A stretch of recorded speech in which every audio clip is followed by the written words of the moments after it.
السلام علیکم ورحمۃ اللہ وبرکاتہ۔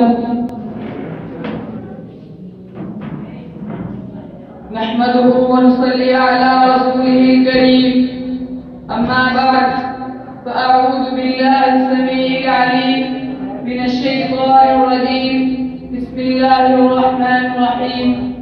لقد كان لكم في رسول الله أسوة حسنة۔ آج مجھے جس موضوع پر لفظ کشائی کرنے کا موقع ملا ہے وہ ہے حضرت محمد صلی اللہ علیہ وسلم کی سیرت طیبہ۔ ویسے تو سیرت کے معنی لغت میں کسی کی کارکردگی یا کارناموں کے احاطہ کرنے کے آتے ہیں، لیکن آج کا کوئی مصنف، کوئی محقق، کوئی مفسر، کوئی مفکر، کوئی مدبر، کوئی مؤرخ اور کوئی مقرر ایسا پیدا نہیں ہوا جس نے رسول اللہ صلی اللہ علیہ وسلم کی پوری سیرت کا احاطہ کیا ہو۔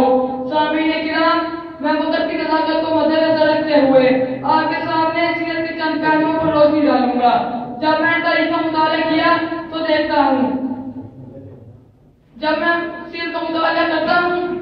ہوں کہ مؤرخین نے ایسی بڑی بڑی شخصیتوں کے تذکرے قلمبند کیے ہیں کہ جنہیں دنیا آج تک یاد کرتی ہے۔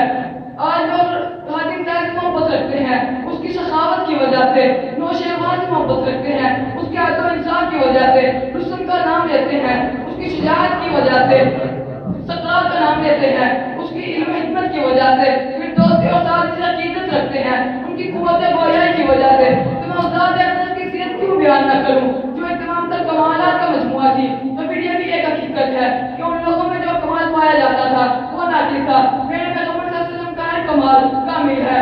میں خادم طاہر کی سخاوت کو تو مانتا ہوں، مگر خادم طاہر کی سخاوت اس ذات اقدس کی سخاوت کے ساتھ کیا مقابلہ، جس نے دوست کو بھی فائدہ پہنچایا اور دشمن کو بھی، جس نے ذات کو بھی مالا مال کیا اور باطن کو بھی۔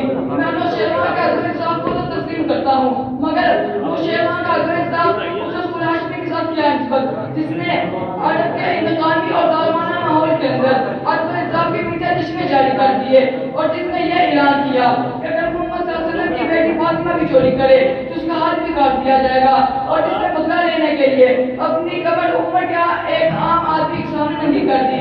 میں رستم کی شجاعت کو تو مانتا ہوں، مگر اس عظیم بہادر کے کیا کہنے جس نے بغیر لشکر، بغیر ہتھیاروں اور مال دولت کے سال تک عرب کے وحشی ترین قتل نہ مقابلہ کیا، جس کی وجہ سے ہے کہ آج ہم خدا فراموشی اور خود فراموشی کو اپنے اوپر مسلط کر لیا ہے۔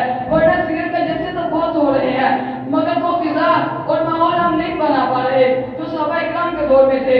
اگر ہم وہ فضا اور ماحول اپنانا چاہتے ہیں تو ہمارے لیے سرور کائنات کی تعلیمات کی طرف رجوع کرنا ضروری ہے۔ وما علینا الا البلاغ المبین۔